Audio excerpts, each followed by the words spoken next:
All right, problem solving portion for 2.6. Like I said, I was going to show you a full example of how to calculate formal charge and how to use the formal charges to determine which structure is the most appropriate for a given scenario. So let me go ahead and read you this problem. This is from Chapter 8, number 104. Three resonance structures can be drawn for carbon dioxide, CO2. Which resonance structure is best from a formal charge standpoint? Okay, so let's go ahead over to the document camera here. So we are supposed to be working with carbon dioxide, CO2, and it says that there's three different resonance structures that can be drawn for CO2. So we probably ought to figure out which of those is best. So let's go ahead and draw them. So let's see. For carbon, we have 4 valence electrons and then 2 oxygens.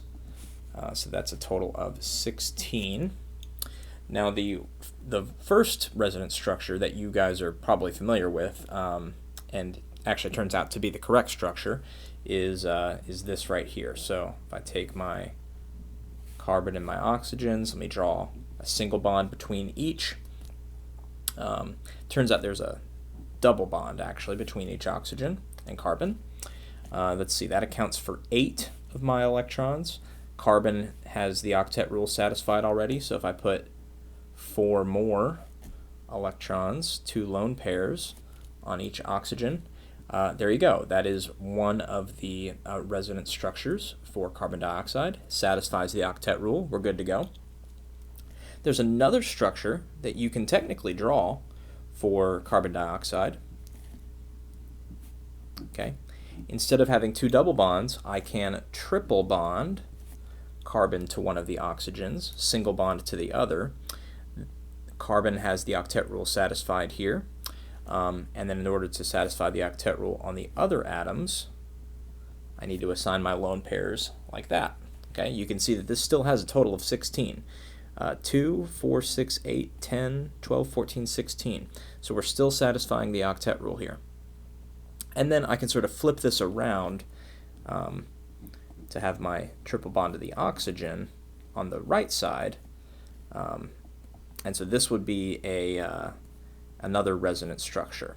Okay, these two are equivalent to one another, but this one up here is non-equivalent to those two down there. All right, so those are the 3 resonance structures that can be drawn. When you have a situation where you have non-equivalent resonance structures, you need to use the concept of formal charge to determine which one is best, which one most appropriately models the true reality of what carbon dioxide actually looks like. So let's go through that, right? How do you calculate formal charge? Okay, so I'm going to start with the top structure here. So what you do, okay, and I'm gonna start with carbon. Okay, you need to know the number of valence electrons on a free neutral atom of carbon. Well, carbon has 4 valence electrons to start, right? Just a free neutral atom of carbon has 4 valence electrons. Then you need to figure out how many valence electrons does it have, how many belong to carbon in the Lewis structure, okay, when you've drawn it in the molecule. And remember, you kind of have to break the bonds in half, okay? So only 1 electron from each bonded pair belongs to carbon. The other would belong to oxygen. This is only done when calculating formal charge, okay? So carbon would have 1, 2, 3, 4 valence electrons in the Lewis structure, okay? The difference between these is 0. So that means carbon's formal charge would be 0, okay? No formal charge, all right? And you don't actually have to draw that. I'm just drawing it on there so that we can keep track of what we've done and what we haven't, okay? Let's look at each oxygen, okay? So the oxygen, these both look the same, so I just have to do it once, and then that'll count for both of these. Oxygen, the free neutral atom of oxygen, has 6 valence electrons. In the Lewis structure, oxygen has 1, 2, 3, 4, 5, 6. Okay, so the lone pairs fully count because they completely belong to oxygen. Once again, the bonded pairs, I kind of have to split those in half, right? So I only get 1 electron from each bonded pair. So 1, 2, 3, 4, 5, 6. Okay, once again here, if these two numbers are the same, then the formal charge doesn't exist. There is no formal charge on either of these. Okay, so it turns out that in this model, CO2 with double bonds to each oxygen, there's no formal charge anywhere.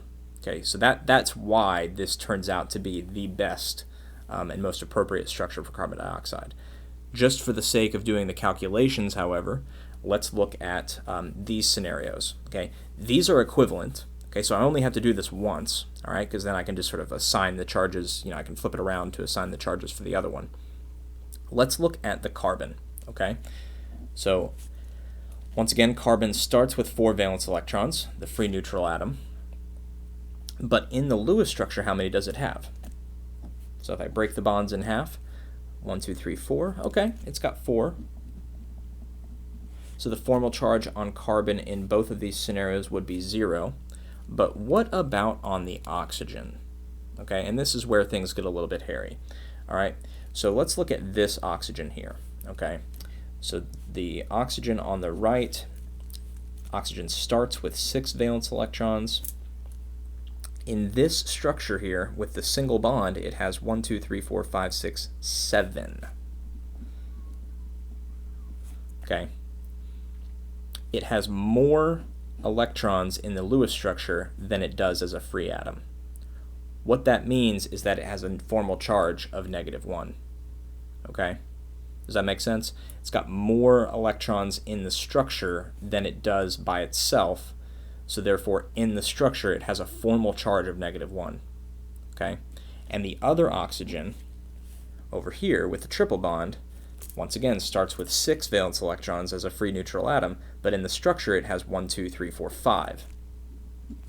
It has fewer electrons than it would as its own free atom. So it has a formal charge of +1. Okay? And then these formal charges can be applied down here as well, right? Because it's the same situation. This is why this structure is best. Okay? The rule is, right, formal charges, and let me actually go back to the slides here. The rule is that atoms and molecules try to achieve formal charges as close to 0 as possible. Okay? So, once again, if we go back here to the picture, these structures here have formal charges that are non-zero, whereas this one, they're all 0. So this one's clearly going to be the better option. Okay? All right. Once again, we'll do some more examples of this. We'll do some more examples of this in class, but that's a good little look at how to calculate formal charge. It's not that complicated. Okay? Thanks.